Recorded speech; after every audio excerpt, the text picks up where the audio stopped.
Comment déplacer du volume à une distributrice?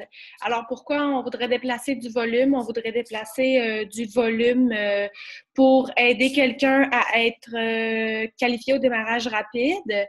Donc, on se souvient, pour être au démarrage rapide, c'est 2 clients et 150 de volume. Donc, si les 2 clients ne totalisent pas 150 en volume, la personne en question peut soit passer une commande pour avoir le volume nécessaire ou elle peut avoir quelqu'un qui lui déplace du volume. Donc, si vous avez une de vos distributrices qui n'est pas qualifiée au démarrage rapide, ça implique que vous n'aurez pas votre 133 $ et que cette personne-là n'aura pas son 133 $ pour toutes les fois qu'elle aura une distributrice. Donc, c'est super important.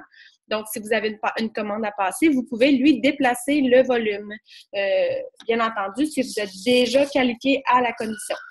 Une autre raison pour laquelle on veut déplacer du volume, c'est quand on est dans les promotions pour être Ruby, Emerald, Diamond, etc.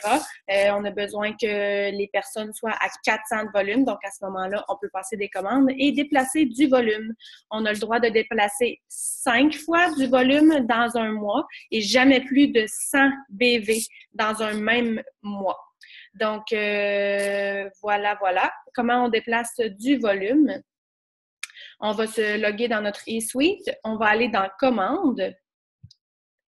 On a 24 heures pour déplacer du volume à partir du moment où notre commande est passée. Donc, encore une fois, là, on ne peut pas déplacer le volume de la commande d'un client. Il faut que ce soit absolument une commande placée personnellement. Donc, merci à Maude de me prêter son eSuite. Donc, moi, là, j'ai été dans « Commandes ». Je vais aller dans les historiques de mes commandes. Je me répète, je fais sûr que ça fait moins de 24 heures que j'ai passé ma commande. Ici, je vais voir ma dernière commande que j'ai placée ici.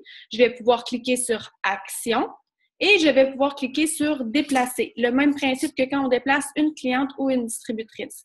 Alors moi, au préalable, j'ai pris en note le numéro de distributrice de la personne à qui on veut déplacer le volume aujourd'hui. Alors, je vais cliquer sur « Oui, déplacer la commande ».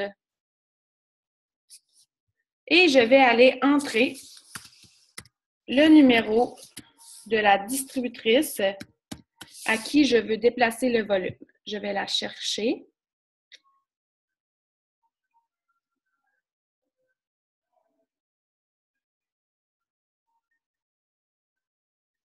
Désolée, c'est long. Voilà. Donc, moi, c'est à Sabrina que je veux la déplacer. Je vais cliquer Sabrina.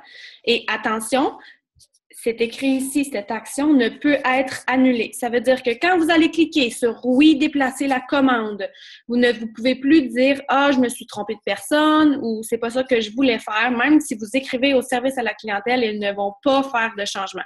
Donc, vous avez, tu sais, je veux dire, vous avez le nom de la personne, vous avez son ID ici, là, vous pouvez pas vraiment vous tromper. Donc, je fais « Oui, déplacer la commande ». Et voilà, j'ai déplacé mon volume à une distributrice. Ici, là, même si c'est en rouge, là, on s'assure qu'il est écrit « Succès ». Puis, inquiétez-vous pas, là, ça peut prendre jusqu'à un bon 2 heures avant que le volume apparaisse en dessous de la bonne personne dans votre eSuite. Donc, pas de panique si jamais c'est pas immédiatement là. Donc, voilà.